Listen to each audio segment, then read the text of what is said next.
তুমি এই সময় আমি তোমার কাছে এবার দরকারে আইছি। টাকা দরকার? না, টাকা দরকার নাই। ওর নাম আয়া।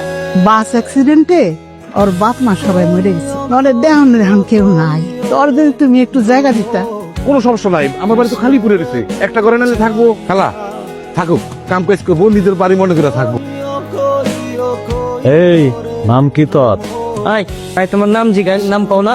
সাই তোরে দেখা বলে দিচ্ছে তুই অপরাধ না করে অপরাধী। হ্যাঁ, ভাল লাগছে, তোরা ভাল লাগছে। তুই না হয় অন্য কইলে লাখ কি তুমি কোনায় দিয়ে দিতাম। হা কইরে কি দেখতেছিস? কি দেখি বোঝো না দাদি? নাতির যে বিয়ের বয়স হয়েছে, চুলদারি পেকে গেছে, এটা বোঝো না? তুই যে করবি, চাকরি করিস, ঘরের চাল তো সেদা, খাওয়াবি কি? কি কও দাদি? সকাল থেকে সন্ধ্যা অব্দি চাচার পিছনে ঘুরি, জমির হিসাব করি, কোর্ট কাছারি, বিচার সালিশ। তাহলে আমি চাকরি তো করতেছি। বুঝলাম চাকরি করিস, মাইয়া দেখে কোন বাড়ির মাইয়া? আছে একজন, পরে কমানে। এখনো তো কিছুই করি না। তোমার সৌন্দর্যের বর্ণনা দিতে গেলি রাত হয়ে যাবে না। পরে আকাশের তারাগুলো আমাকে বলিবে, তোমার চাঁদকে ঘরে নিয়ে যাও, আমাদের সৌন্দর্য মলিন হয়ে যাবে না। হাতে সময় আছে, তাহলে ধরে ধরে তোমার প্রশংসা করি। তুমি? তুমি নিজের মানুষকে বেশি দিন আপনি বলতে নেই, তুমি বলে কাছে ডাকতে হয়।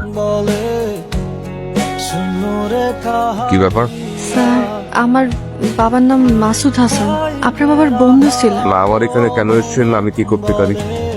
স্যার, আমার কাছে আপনারা দেওয়ার মতো অত টাকা পয়সা নাই, এই দুজুরাই আছে। ফি হিসাবে এটাই রাখেন স্যার। কিন্তু স্যার, দয়া করে সাইফরে বাঁচান। আপনি মামলাটা নেন স্যার, আমি ওর সারা বাঁচবো না। দেখি ফাইলটা দেখি, দেখা যাক কত কি করতে পারি। আর হ্যাঁ, ওগুলো আপনার কাছে রাখুন। স্যার, আপনি সত্যি দেখবেন তো? আপনি সাইফরে বাঁচাবেন? উকিল মানুষ তো, বিপদে আপদে না পড়লে কেউ আমাদের কাছে আসে না। দেখুন, আপনি তো কিছুই খেয়ে করছেন না। আমার জানা মতে ওই রাতে চেয়ারম্যান আয়াতের সংরক্ষণ করার চেষ্টা করে, ঠিক তো? আমজাদরে আমি খুন করেছি, ফাঁসি দিলি দেন, যা ইচ্ছা করেন।